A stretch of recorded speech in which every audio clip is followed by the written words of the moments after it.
Chad Everett Brochure. I'm the host of Growing Up in the Wilds of Suburbia. I'm actually trying out some new software right now, so this is kind of a test run, but this is a subject that I do want to discuss a little bit, so we'll see how well this kind of works out as we go through this particular video. So there is a text chat box that's here. Hopefully, if there's anybody who's able to get to that, they can put something in, ask a question, or just kind of say hi. Nothing else. Okay, today's conversation is, I really have been observing a lot of the First Amendment, predominantly for freedom of speech, that's been coming up a lot lately. And I've noticed that, with the people that believe that speech is violence or can be violence, what I commonly see is whenever they're disagreed with is more of a predominance of violence coming from them, not necessarily the person that disagrees with them. Now, I'm not saying as absolute every single time, because that's not the way that the world works. There's very few things that actually happen in absolute. But as far as this particular situation is, there's more to it than just, I disagree with you, therefore I'm going to be, violent. It starts someplace. What I see is a lot more of the childlike behaviors that we typically get, we grow out of as children, is something that's starting to show up more and more consistently in adults. Once upon a time, we would just consider that the individual that exhibited that behavior would be immature in that area, and the statement they need to grow up would usually be the thing that would come out of it. But now I'm seeing almost as if there's a coddling taking place, where we would have once upon a time grown up in a way that we got reared and directed to not behave a certain way, or not to say a certain thing, or to understand the consequences of what we say. I personally was brought up in an era that if you went to the principal's office, there was a good chance if you went for a disciplinary reason, you were going to get a paddle. That stopped in elementary when I was there. Now, my brother Jason, on the other hand, who's 4 years older than me, he went through that. And the same thing with all my older brothers. Now, well, with the exception of my oldest brother, Adam. That's a different story, a story for another day, and perhaps I'll go over that at some point in time. But what I'm actually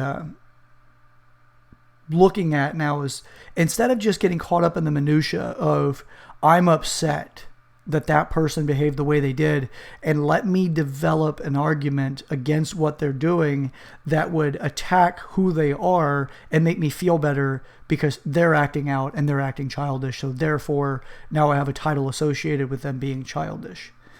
That's more of a common people trying to seek the higher ground of the moral higher ground in an argument. And very few people are trying to actually understand where it's coming from. If you understand where it's coming from, the benefit is you have something else you can do with it, other than maybe you debated them out of their position, or at least enough people around you agree with you.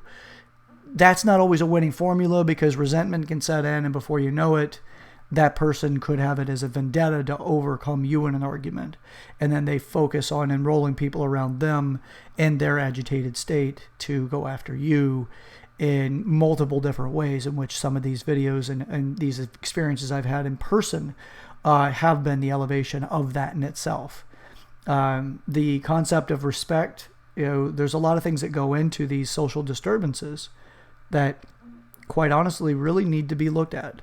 Overall, not the, okay, well, you disrespected me, so therefore I have the right to destroy property of yours or harm your person, or, whatever that is. You disrespected me, therefore I'm going to elevate the level of disrespect. And nothing's worse than the elevated level of disrespect than getting your butt kicked. Well, now there's the, I'm going to get your job. We have the shame crowd that moves in that supports the outrage mob, or the outrage mob is entwined with the idea of shame, and this is something that has gotten out of control, and these are the things that you typically get out of, I don't like what you just did, I'm telling mom. And then there's the grown-up version is, I'm getting the police involved. Now, understand, for me and how I look at the police is the police are there to enforce the laws that help us hold civility. Now, of course, there's other laws that some of them are questionable. But overall, the police's main job is to help us hold civility. Civility on the roadway. Don't be a jerk when you drive. Don't give in to road rage. Don't speed. Use your turn signals. Do all the things that we've been trained or developed in that helped us get our driver's license, and they don't bother you in the street. Now, if you do some modifications to your vehicle that actually make it suspicious or that break a law, like going too dark and tent in your vehicle, there's reasons why officers will pull you over for that. Or if you have obscene writing on your vehicle, there was a gentleman that had a sticker on the back of his window or a decal that said "I eat ass," and then he was taken to jail because he. Now, was it justifiable? It's another story for another time. Overall, I think it was in bad taste, but again, it is a freedom of speech. It wasn't completely vulgar, although contextually it's vulgar enough that, wouldn't want children to see that. But at the same time, it wasn't explicit enough that it's like, using the forbidden languages that we consider to be language that disrupts society, which is very few things that really do that. We overall should really lighten up across the board. But what I see again is this elevation of, I don't like what you just said to me, now you owe me something. And that owing me something can very well be, you owe me an apology. But that's not always enough, right? There's people that don't find that to be enough, and they're going to do or say something that makes it elevated and challenged to the point that somebody may find themselves losing their job or fear for their well-being or their life or something like that. So there is an agenda that I'm seeing coming to the forefront about freedom of speech and trying to classify things into categories they don't belong in because you don't like what it sounds like. Arguably, like just because you consider something hate speech yourself, the real definition of hate speech is not what it's becoming. It's speech that incites violence and hate towards another group. That's what hate speech is. Now, if I'm sitting here and I'm talking about something and I'm venting my frustrations and vetting ideas, doesn't mean that I'm actually doing something that is hate speech.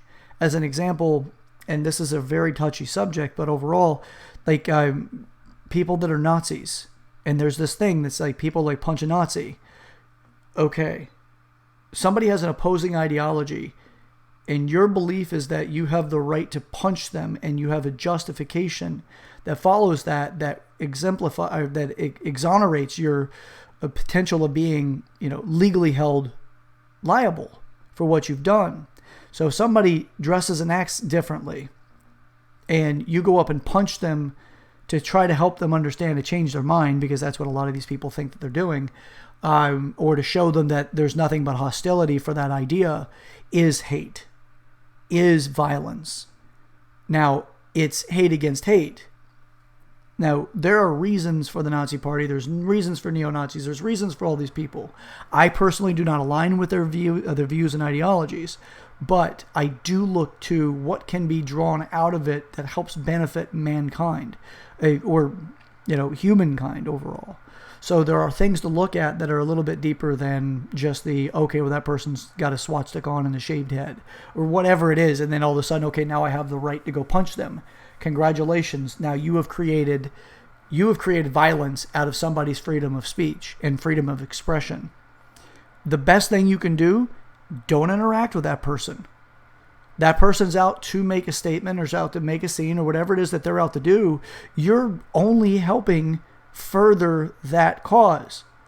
If you isolate a group of people and you start falsely titling those people with whatever term that you choose, don't be surprised if they don't at some point in time unionize. That's what people do whenever they feel like they're outcast or they're disenfranchised. They want to come together with other people that share the frustration and the upset, and you start creating groups of people that don't like you. It's a simple lesson in prejudice. But the thing is that people are not, they're being taught that it's okay to do these things where you could go around and punching people that differ in views of yours. Burn down the establishment. Whenever I see people saying burn down the establishment, all that occurs to me is that there are people that don't understand the structures necessary in order to be successful. They don't have what they want. They don't even want to learn what's necessary to become successful. They would rather just set it on fire and try to be the king of ash or the queen of ash instead of learning what it takes to be successful. That is what I see when people say burn down the establishment or eat the rich. It's the disturbing idea. Punish people that are successful, that have done what you aren't able to do, won't do, or just don't know to do. Punish those people. Don't make an ally of those individuals that you can learn from and potentially also develop in your life what you see in theirs. And if you fall victim to this ideology or these thoughts where you think to yourself, well, I'm not able to because I don't have the leg up because this person has these advantages and I don't have it because of skin tone or privilege of whatever type. So therefore, anarchy.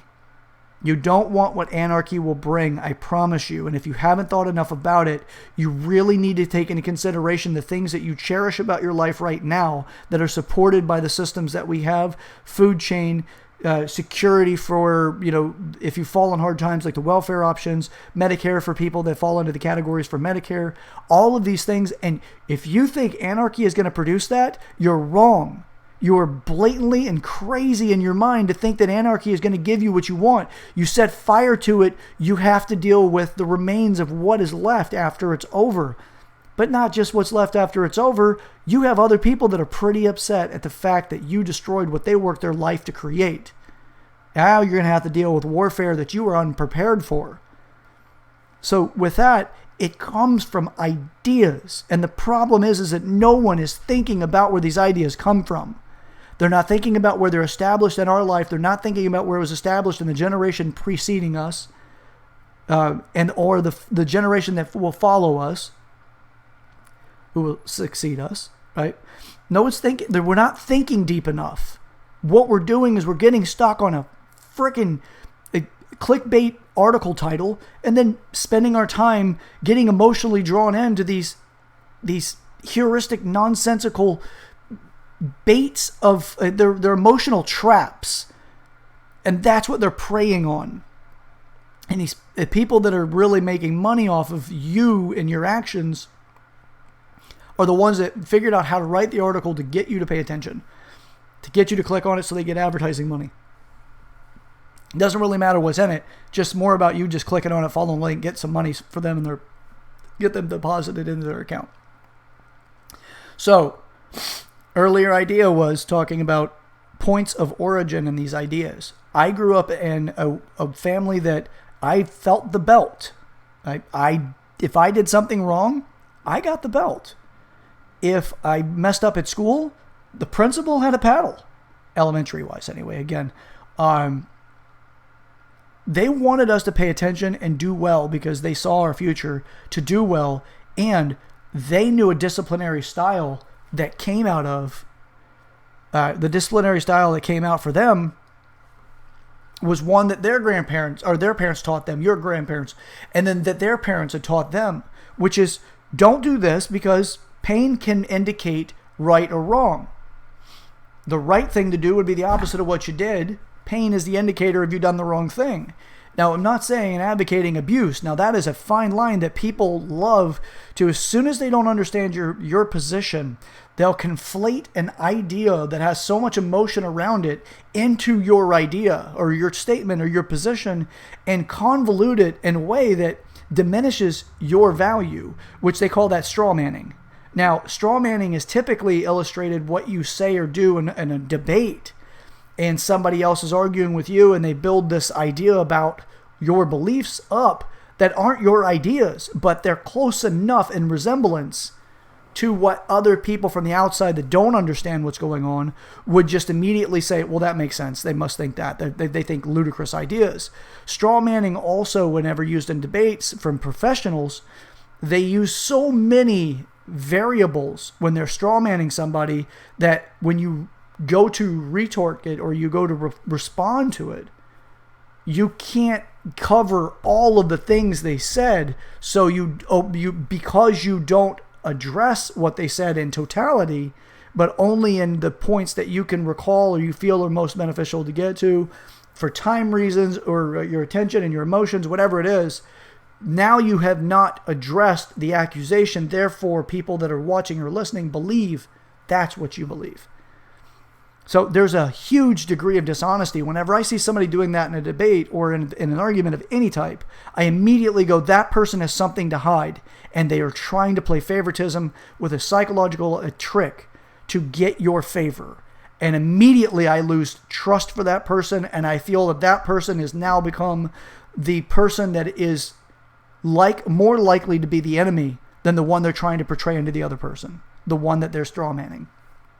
So I came up in a world that you worked your butt off. I didn't get a ribbon every time I went to field day and all the rest of that stuff. That did take place at some point, but it wasn't most of my elementary years.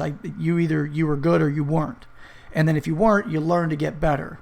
So we have this cascading effect where now every kid gets a ribbon. Therefore, they don't have the distinctions of what hard work actually yields, specific attributes and gifts. Just because your attribute isn't showing up on the field today because somebody else runs faster doesn't mean that you don't have an academic acumen that's better than theirs. Perhaps you're better at, formulating mathematical problems and creating solutions. Perhaps you're better in that direction, or maybe you have better memory recall and you don't have the physical prowess, but you have other skills. But what we did is we took the easy and obvious measurables, which is how fast a kid can run the race or whatever the thing is that gives people the awards, and we collapsed it into everybody gets a ribbon and took away some of those values for the achievers. So as we continue down the line, we also ran into the issues whenever HRS stepped into the parenting system, where they said you can't spank your kids anymore. You need to have an alternative parenting measure. We don't have one we're offering. Learn one. Take the time. You need to spend it with your kids. You'll bond better. You'll develop better. You'll have a better life with your kids. The drawback is that parents were highly busy. We just came out of the 80s. 80s is where we had a marked entrance of women into the workforce with careers, not just jobs. And the stress levels went up because it was two people working in the family now and not one. The kids were now having to have school put more time in with them, as well as after school projects, daycare, stuff like that start to become more of a bigger business. And now these parents have accumulated the things that their buying power has given them because they work two jobs, and the family income has increased to the point that now they can afford the Mercedes instead of the Ford, station wagon or whatever. They can move everything up. They could buy a bigger house. They could buy better, higher end electronics. They've got all these things, but they've purchased, most of the parents at this time. The 80s was about excess and spending. There wasn't a whole lot of people that focused on savings as much as they were about excess spending, because that validated who you were as a human being. And then in the 90s, we were paying for it. It's like we ran up our credit card debt like crazy, lived really damn close to our income. And then in the 90s, we're trying to be more responsible for it, but not quite there yet. So the early 90s, parents are told they can't spank their kids like they were raised. There was this deficit of awareness on how to develop a child that occurred at that point, because the spanking punishment method was being reduced, and this stuff was televised into households throughout the country. I myself used that against my parents whenever they would disagree, push back, fight back, or whatever. I used that as a way of getting around it. Like, I'll call HRS and let them know you're beating me. Which my parents are like, I don't want to get in trouble. I love my child. I don't know what to do here. And they back off and let me do whatever the hell it is that I wanted, which is one of the fastest ways to spoil a kid, is tell them there's no recourse for their behavior when they act poorly. You've taken away that, but you still have the reward side of it, which is what my parents resulted with. I'll give you stuff or I won't give you stuff whenever you're bad, but I'm not going to spank you anymore. Well, that didn't facilitate all of the training that I needed and that a lot of children do well with, because it hits areas of development, but it doesn't get the entirety of development, because there's other portions of the sphere of growth that do need to be addressed. Life's not always going to be easy on you. So you need to know what it is like to go through discomfort and pain. It's part of the values by contrast. So as we continue along, HRS steps in, and then they don't give a recourse for the parents. Like, learn something else. I don't know. Pick up a book. Parents are already overwhelmed. They're working 2 jobs. They got these paychecks, or they have these debts and all of the bills coming in. They're trying to focus on how to go from the 80s, where there's this expression of identity, where we really did push quite a bit for identity and self-expression in the 80s, because we came off the sexual revolution, into the industrious period, where we're really just excess is excess, and we were, it was the stock market period, really, right? It's like everybody wanted to be a broker, and be this high-powered, high-money person. So then we move in, we have the hangover that we dealt with from the 80s into the 90s, and we stop training or developing our kids the same way. Well, now these kids that did not have the full assortment of rearing styles that our parents had at that time, they start having kids and they don't know what the hell to do. But they do hear a lot of great theories. And the majority of the stuff that's out there is great theories. It's a theory that you want to be practical and applicable for your life. The problem is, and in psychology, we call this scaffolding. I've studied psychology. I'm not a psychologist or a therapist, so make sure that's really clear too. It's called scaffolding. It's where you build up with somebody to help them achieve their goal, and slowly start removing your support systems in areas to make that person, or help that person, become self-sufficient, self-reliable. And then as you continue down the process, they keep taking a little bit for themselves and becoming more and more proficient over time, and you keep removing yourself to the point they're standalone, they don't need you. That's what scaffolding is. That's why motivational speakers don't work, because they don't follow up with scaffolding. Tony Robbins offers it, but it's always at a price, and there's other people that do it as well. And good for them, that they can offer something that can be beneficial, but it does, you do have to go full into the system. And I haven't personally done it, so I'm speaking from the outside in, not from the inside out, when it comes to his particular organization. So parents don't know how they discipline their children. They've got a lot of interesting theories that are out there. Psychology has moved things into the household a little bit more than they were in the 90s, and more than they were in the 80s, and then more than they were in the 70s, because it had a bit of a stigma that still hung on. 70s, 60s, there was much more of a stigma. In the 50s, it was a pretty significant stigma then. It's a head shrinker. You don't go see those people. You got something wrong with your brain. It was always this negative connotation. We still have some of that in our daily life now, but we just more or less have put it to the categories of mental illness more so than anything else. So at least we're making progress to enlighten everybody there. But psychology brought all these theories into the family. The family's dealing with these theories. They're trying to figure out how to make them work. They sound great.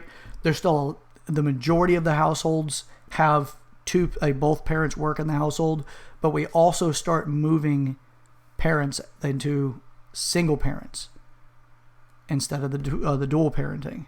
It really made a big push. Started predominantly, it hit in the 80s, and then in the 90s it was pushing through, and then the turn of the century it was more of the norm than it had ever been. And now there's an attitude to push people out of the household, which is, I don't need that person in my life. Predominantly what you hear is, I don't need a man.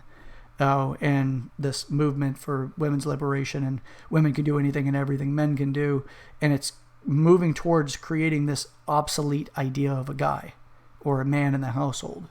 So we're moving away from the atomic family or the nuclear family. Both of those are terms that work. But anyway, so what happened is that we've had children that are not getting the discipline that they once were. So that when they do act out, before you acted out, you got your little butt spanked. I did. I also learned not to act out, but I learned other ways of dealing with situations.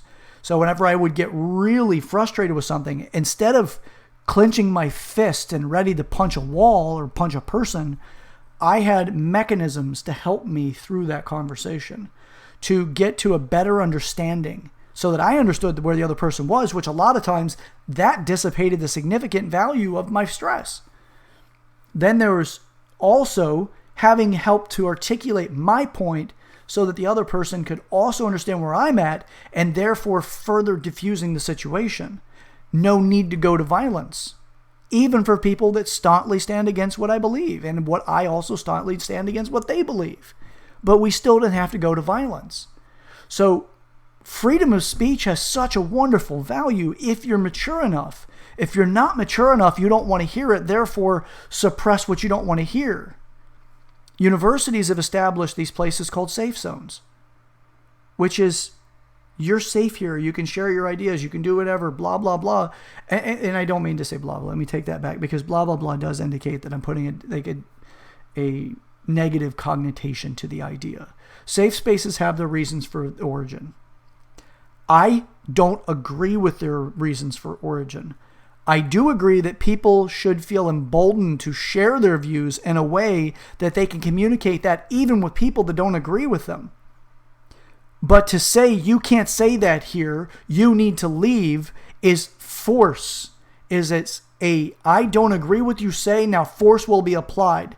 First, we're going to use forceful language in these psychological spheres and in these universities. Some of these universities, they're using things where they're talking about microaggressions. It's tonality. It can be the posturing and poising of your body. It could be that you passively aggressively had something to say, and all of a sudden microaggression, and don't transgress upon me. And all it is it's just playing a linguistic game of chess with somebody. And because you're using a higher dialect, or your vocabulary is such that the other person feels inferior in the conversation because they don't fully understand the word you just used. And in an argument, if you seem like you don't know something, therefore you must be wrong. Therefore, I won't ask what you just said or what that means, because you're afraid of being called out for not knowing something. Therefore, if you don't know what that word means, you're also likely haven't thought enough about your position to have a valid argument. Therefore, people don't want to listen to you. That's this vicious cycle of nonsense that does take place. I understand. It's not full nonsense. I gave sense to it. The point is that people do abandon their position because of that. Oh, it happens. Now, if you sit there and you have somebody who's just talking circles around you and you don't understand them, but other people around them are understanding them, whether they understand them or not, but they do line up with ideologies, or they have similar concepts, or they identify some way. Maybe it's because that person's young that's arguing with you, and because that person's young and they're arguing with you, they're going to align with them and further make you feel alienated, or like the person in the out group, which is, once you're on the out group, it's easier to villainize, easier to victimize you. Both of them can be in the same concept here. It's just they can turn you into a victim by way of calling you a villain. So you've done something wrong, you're a bad person because of, and then that person's going on their tirade, articulating their way through it, spinning your head, the other people are listening around it. Perhaps it's because they go to the same university or they're part of the same club or whatever it is. And then that tribal behavior comes in, and then now it feels like people are piling up on you, and you're not able to articulate yourself. So then what? Well, you move away from it. You're like, well, I guess I got to leave this space. I no longer feel comfortable or welcome here. So you have that urge to leave, which is a natural instinctual reaction. But what that has done for the individuals that are in that safe space is effectively creating an echo chamber where ideas are not challenged. And when ideas aren't challenged, they proliferate into other ideas, and they start losing some of the gravity of reality. Because reality has a gravity to it, as long as you have people that can continue to generate that gravity by continuously creating a conversation that helps keep you grounded. That's one of the reasons why we call it grounded, is that, or you can, however you want to look at it, it's up to you.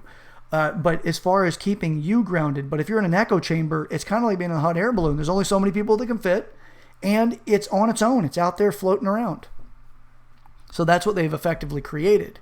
Now, what happens is over time, they continue to create these well-articulated conversations, their position, the argument, and they strawman your position. They get people into positions that can make laws by continuously, either by numbers petitioning or by a very well-written declaration against the position that they want to fight, which in this scenario would be your freedom of speech. You are not allowed to say X. Well, as soon as you're not allowed to say X, but you think X, now you're suppressed. What happens to the human being whenever they're suppressed? Naturally start developing resentment. Resentment can seed into spitefulness. Well, what happens when people are spiteful? Schadenfreude is whenever somebody takes joy in watching or seeing other people going through hardships, pain, or all kinds of different things, death, things like that. But that's not always an attachment to the person that's on the TV screen or the car that you just passed, stuff like that. This is an actual directed concept of Schadenfreude where people are really wanting you to have hardship because they don't agree with the way that you think. This is furthering your ability to be a fully autonomous person. So the overall end goal is preserving the right to say what you wish to say, so long as that you don't, you cannot be responsible for what other people say, but you can read the audience and the group that you're talking to and understand if it's starting to go a different way. And then you can interject and slow it down or stop it altogether, depending on your position of authority and authorship. That's the dominant pieces there.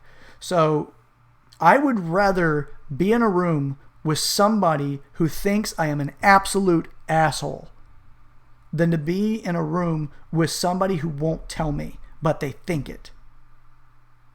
I would much rather the person tell me they think I'm an asshole. I can do something with that. I don't need to spend the next 10 years demonstrating how I'm not an asshole to the person that doesn't tell me I'm not an asshole, because I won't know there was a compass of asshole positioned at all. I'm not going to follow suit with that because I'm not going to know it, but I can share my resources. I can do all kinds of things and that person won't have that intention back to me. Or I can make up all kinds of stories because they don't laugh the same way at my jokes or whatever it is. And it's just furthering this minutia of nonsense because they're not sharing. I was taught as I was growing up, if you don't have something nice to say, don't say anything at all. And I completely disagree with that. There are times that, you may not want to say something if you don't have something nice to say because it's inappropriate for that timeline and you'll ruin people's long-term experience, like at a graduation and stand up and call out an adulterer or something, or at a wedding or whatever it is. I would much rather somebody tell me they don't like me so we could either understand if there was a misunderstanding, or if we can just shake hands on it and be like, great, you don't like me, I don't like you, or you don't like me, but I don't have any problem with you. Let's go on with our life. I would much rather that than to have somebody tell me that I can or cannot, or that I can't say something simply because they don't agree with what I'm going to say. The thing is that the people that are really pushing that agenda right now don't understand at some point in time that agenda will come after them if it were to get to the point of strength. So echo chambers are a bad idea. Safe spaces are echo chambers. Predominantly. Because if you don't like what somebody's saying to you, you can just tell them they need to leave the circles. You don't feel safe. Identity politics also have a great deal of things going on inside of these echo chambers, these safe spaces, because there are a lot of people out there right now that are telling other people that they're wrong because of the color of their skin, because of the privileges that they have. I don't agree with those things. We have some privileges. Everybody does. It's just in what environment are those privileges obvious and what environment are those privileges latent or not so obvious and not even active. So there's a lot more to this, but what I see overall as a conclusion to this is if you don't agree with somebody doesn't mean you need to get violent. If you really want to mature and stop acting like a grown-up, like a physically grown-up child, then you're going to want to learn to understand where other people are at and stop just name-calling and acting like you're 8 years old. It's time to grow up. If you want to make something fashionable, let's make maturity fashionable. That in itself will help us as a society. But if we don't go that route, we're going to have more of the same or something else that I personally don't want. So I absolutely encourage thinking. I do enjoy my conversations, even whenever people are that other side where they're like, nope, because there's just basic things you can do in those kind of conversations. You go down to definitions. You understand if there's a definition that's changed based off what you understand and what they understand when you are talking definitions, not colloquial. We're talking about printed definitions. Racism as an example is one of them that has changed recently. It is not what it always has been as far as the discrimination against somebody's color of skin. which has to do with prejudices and other things, but prejudices don't always have to do with color of skin. You could just do, you don't like some other attribute the other person has, or group of people have, or whatever. You can develop prejudices there. So find out what the definitions are that the person's like speaking through. Understand the fundamentals of their position before you just start telling them they're wrong. I don't agree with you, but I'm very interested in understanding why I don't agree with you. That will get you further than let's go ahead and put a bike lock inside of the sock and smack somebody in the head with it. All that does is make people like me, who is not a violent person at all, feel anger towards that action because it's unjust. So it motivates people to want to take action. And I am one that it can easily sit back and to calculate my conversations to the point that I can reduce my own frustration in the person I'm talking to in most instances. And that kind of behavior is uncalled for. We don't need to get to that point. Be careful with group think. If you're agreeing with everything in a group, really sit back and evaluate. Am I nothing but like a little soldier for somebody else's war? Or is this really something that I want to hold as part of my mantle of life? The legacy I'm going to leave has to do with the fact that I was involved with that product or that group of people.